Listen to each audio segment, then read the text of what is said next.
Olá a todos, bom dia, sejam bem-vindos por aqui, Max Braga. Mais uma semana começando, dia 28/4 de 2025. Tá voando o ano aí, pessoal. Bora lá então para mais um Morning Call aqui no nosso canal, claro, e para os meus clientes e para as pessoas do YouTube. Então vamos lá, começar pelo cenário macro, falar um pouquinho do Reino Unido. As vendas do varejo lá no mês de março superaram as expectativas, tá? Alcançaram então um número positivo de 0,5%, a projeção era de queda de 0,4%, tá? E na comparação anual também superou, né? Os números acabaram superando as projeções. A projeção era de 2,2 e o número está em 3,3. Então as vendas totais também tiveram um aumento por lá, né? A venda varejo, etc. Vendas no total, né?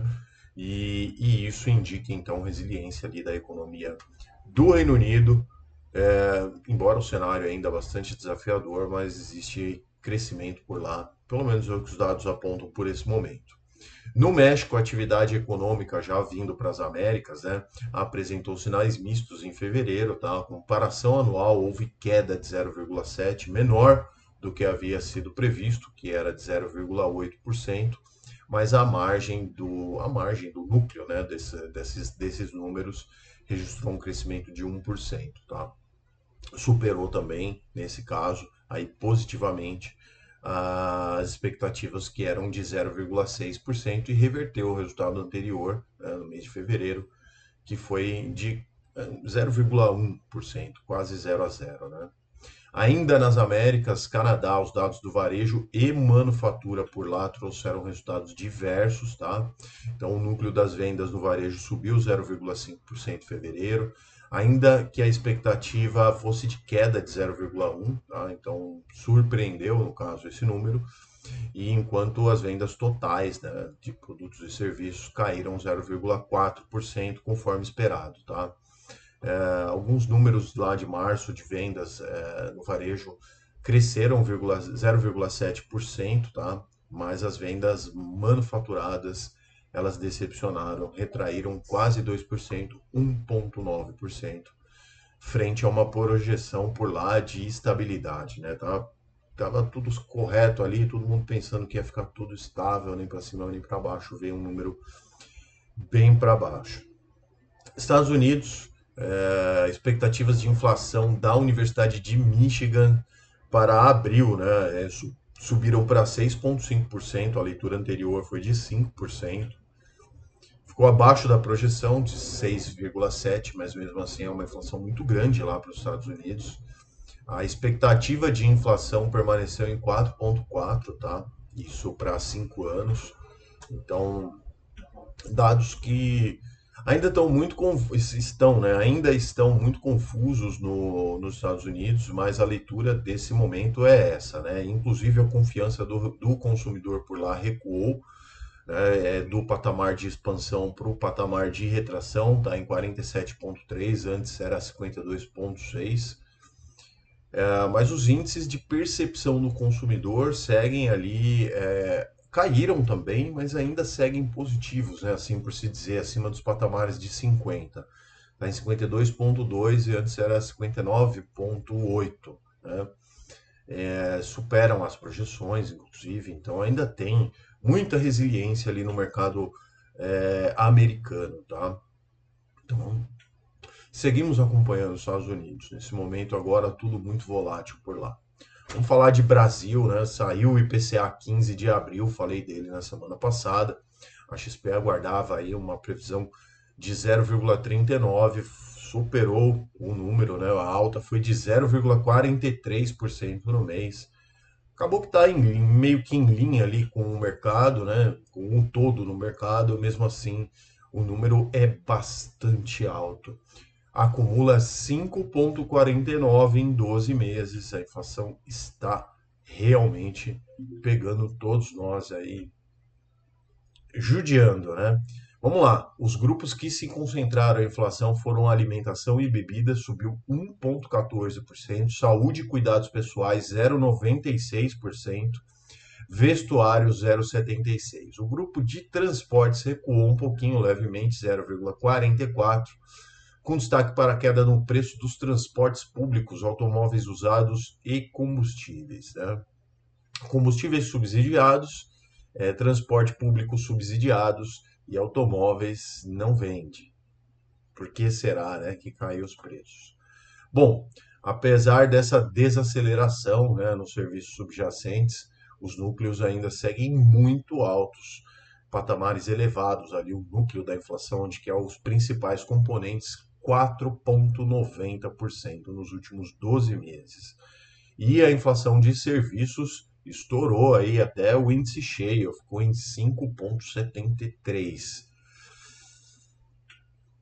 Bens industriais também ganham força, elevando os riscos aí de mais pressão inflacionária.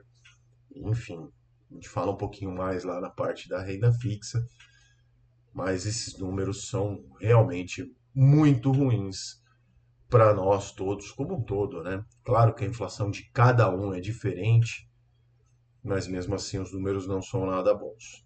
Bora para as bolsas então. Na verdade, vamos falar só de Estados Unidos e Brasil, né? Dow Jones ficou estável na sexta-feira, 0,05. S&P 500 avançou 0,74 e Nasdaq subiu 1,26. Hoje, no pré-mercado, já tem estabilidade lá na Bolsa Americana, claro, né? Por conta de notícias aí no final de semana, entre as negociações dos Estados Unidos versus China, né? Os Estados Unidos diz que sim, que já estão conversando, a China diz que não, enfim. Esperar, pessoal, para ver. Agora, no Brasil, a bolsa fechou sexta-feira praticamente estável, com alta de 0,12% e cenário de bastante alta, tá? Vencemos barreiras importantes, a dos 130 mil e dos 134 mil. E aí fechamos aos 134.749 pontos. Parte dessa alta se deu também por fatores externos, né? A diminuição da pressão ali da guerra tarifária entre as potências, né, também contribuiu. Então a Bolsa Brasileira teve um bom desempenho. Quem mais subiu na sexta-feira foi Marfrig, subiu 8,45 e Minerva também subiu bastante, 4,40. Perdão. E quem caiu mais na sexta-feira ficou Azul, linhas aéreas, que é o 17%, 17,37%, e Cirela 5,27%, tá bom? Bora para a renda fixa aqui para terminar. O vídeo já está chegando aqui nos nossos quase 10 minutinhos. E os treasuries lá nos Estados Unidos ficaram com um movimento de queda novamente, né? Tudo isso está pressionando o dólar, enfraquecendo o dólar e naturalmente também enfraquecendo a dívida pública americana. Há quem diga que isso é forçado para que eles consigam pagar melhor a dívida pública. Enfim, são várias teorias. Estou aqui passando só as notícias, né, as informações. Tenho a minha opinião também. Se você quiser que eu grave ela em vídeo, comenta comigo aqui nos comentários, tá? Mas vamos lá, voltando aqui aos dados, então. 4,29 ao ano, o título de 10 anos fechamento de sexta-feira, enquanto o T-Note de 2 anos, 3,74, tá bom? Brasil, para finalizar aqui, o último pregão foi de baixa, né, de queda na renda fixa. Parte disso foi pelo movimento de correção, né, e também a reação ao IPCA de abril, que apesar da desaceleração em relação a março, ainda mostrou uma composição muito preocupante. A gente falou sobre isso agora há pouco, especialmente nos núcleos, né? E aí isso fez com que as taxas dos DIs 26, 27, 29, 31 subiram, enquanto nos Estados Unidos os rendimentos dos treasuries caíram, tá? Então a gente teve um pregão de alta aqui em relação às nossas taxas. O cenário doméstico também refletiu a leitura que o Banco Central pode adotar uma postura menos agressiva e mais cautelosa diante das pressões inflacionárias persistentes. Será? O Banco Central ele vem atuando em aumentar os juros para conter a inflação, aumentar os juros para conter a inflação. A gente vê um cenário que isso acontece e a inflação continua subindo. Será que ele vai reduzir os juros? Acho difícil. Sempre lembrando, tá? A inflação, ela não é apenas o aumento de preços inflação também é impressão de dinheiro pelo governo, que imprime mais moeda para pagar a sua própria conta, e isso infla a base monetária. Se também quiser um vídeo sobre inflação, comenta aqui comigo, eu faço um vídeo para vocês, se bem que tem vários desses conteúdos na internet. Perdão, segunda-feira a voz já foi aqui logo pela manhã, então ficamos por aqui no vídeo de hoje. Claro, né? Se inscreve aqui no canal, comenta com seus amigos, compartilha com seus amigos. É isso aí. A todos uma boa semana, bons negócios. Nos vemos amanhã aqui no Morning Call. Tchau.